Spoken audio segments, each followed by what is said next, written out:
Worldbuilding very often is presented to us as the foundational work behind the novels, comics, TV shows, films, and games we've all come to love. But there's another side to worldbuilding that I want to specifically talk about, and that's the idea of treating worldbuilding as its own form of creative expression, where the act of detailing a world is the end goal, one that would continually drive you to improve your art and connect the different ideas you have into a cohesive setting. I believe creating a world with this mindset is one of the most incredible things an artist can do for themselves, and I'm going to try and share with you how that kind of world building has helped me in my own journey as an artist.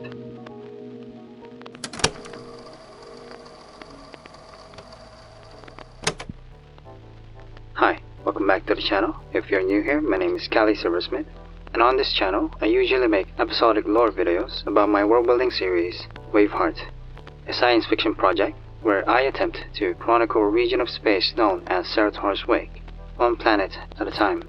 But this video is very different from that usual format.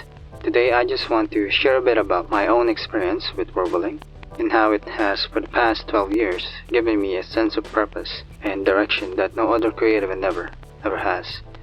And hopefully by the end of this video, you'll find some value in worldbuilding as well, and maybe even give it a try yourself.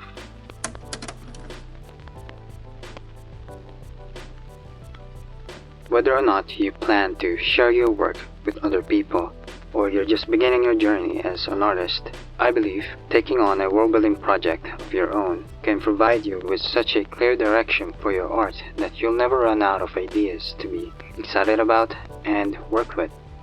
Ideas that, most importantly, are truly yours, because in the pursuit of creating that world, you're essentially investing in yourself and your potential as a creative individual.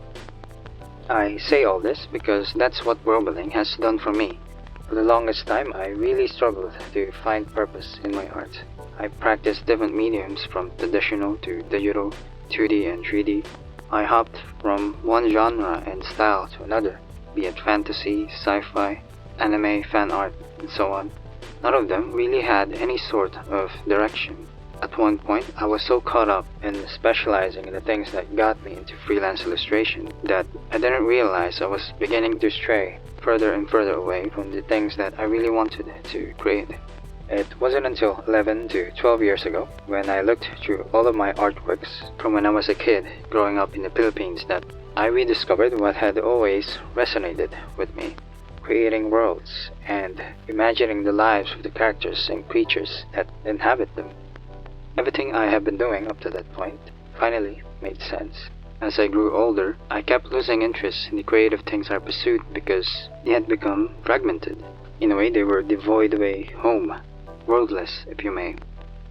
So after that realization, I redirected my efforts and began to reconnect with the kinds of stories that I loved as a kid, and tried my best to bridge them all together, which was no easy task because I had to find a good balance between my love for classic sci-fi like Star Trek and my love for anime like Eureka 7, Gundam Unicorn, and so many other influences that I can probably make an entire video about. Let me know if you're interested in that. But yeah, drawing from all those inspirations, which were heavily character-driven stories, I decided to start the project the simplest way I could think of. I picked one character out of the hundreds of sketches that I've made over the years to serve as my first step into the world that would eventually become Waveheart.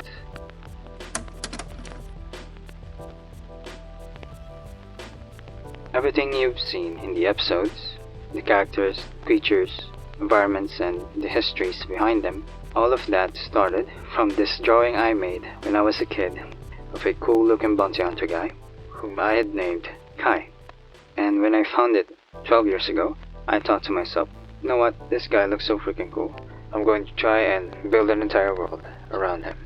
At the time, I had no idea just how far that decision would take me, but from there, I started redesigning him.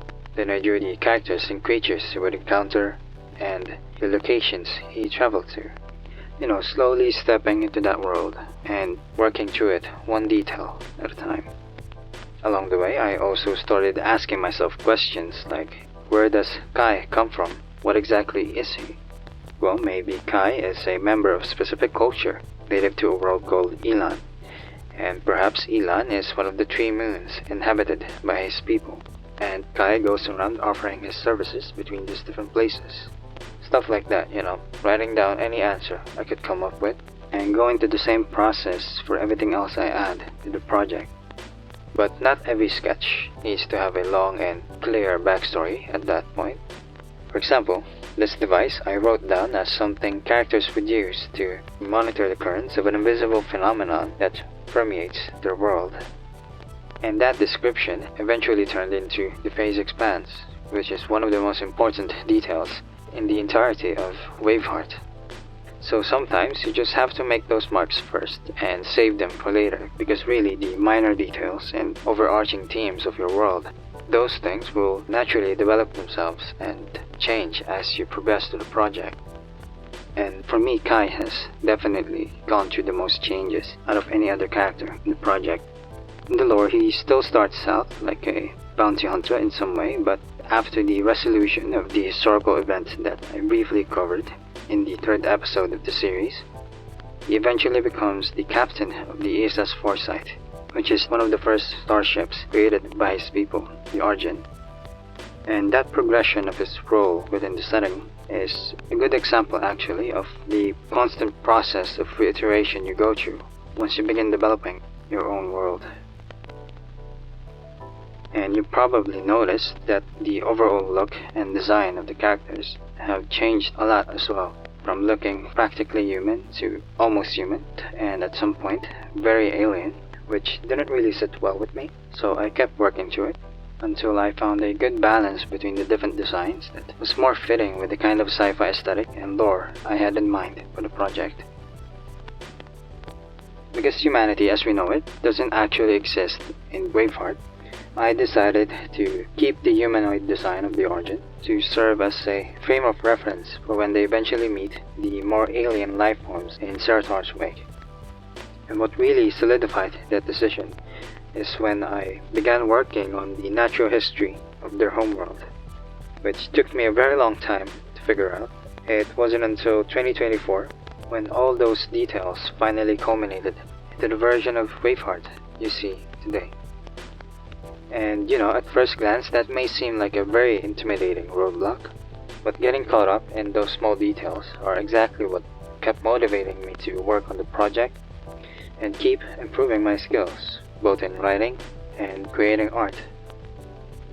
So if you're like me and you feel your art is kind of all over the place, you worry about not having a consistent style and you have so many interests that you end up not knowing what to do next, try worldbuilding, because it's really going to help you leverage all those different interests you have towards a single purpose, a purpose that would not only be enjoyable for its own sake, but one that would also push you to keep growing as an artist. And your project doesn't have to span entire galaxies or planets. It can be a continent, a small town, maybe even a single structure, like a ruin of some kind, or like how mine started, from one character, acting as the catalyst for your entire project.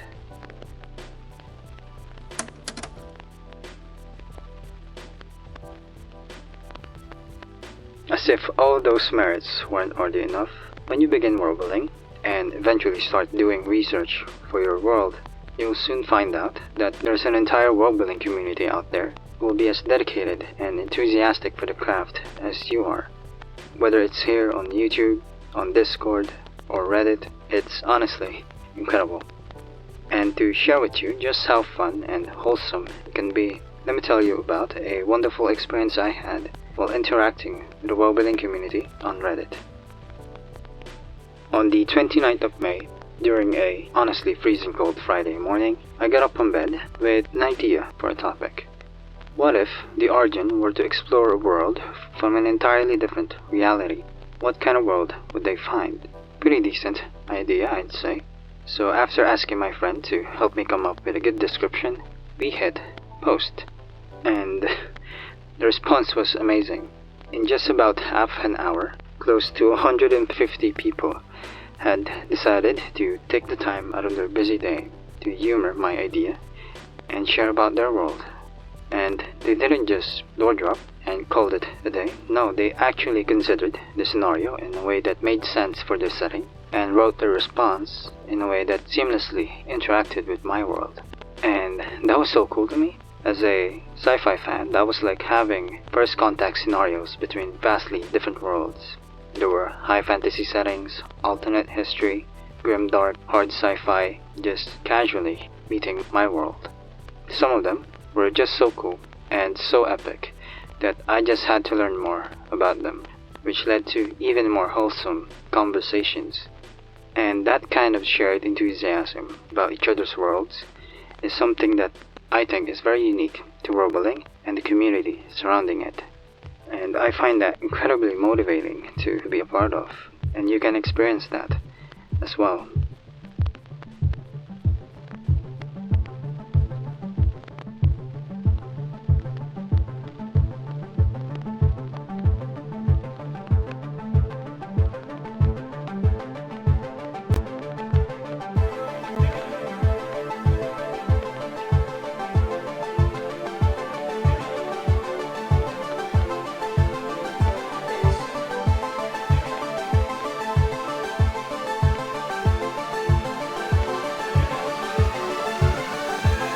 Son of a bitch.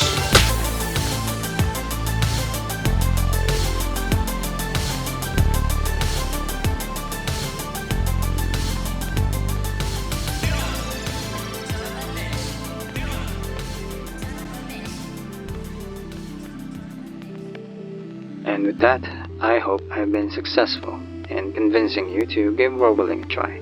If not for the simple joy and fun of it, perhaps for the purpose and direction it'll bring to your art, as it did mine. Thank you for watching. If you enjoyed this video, leave a like, subscribe, and if any of you are interested, tell me about your world. Have you been working on it for decades, or are you just starting out? I'd love to hear your story. Anyway, that's all from me. I'll see you in the next video. Calli, out.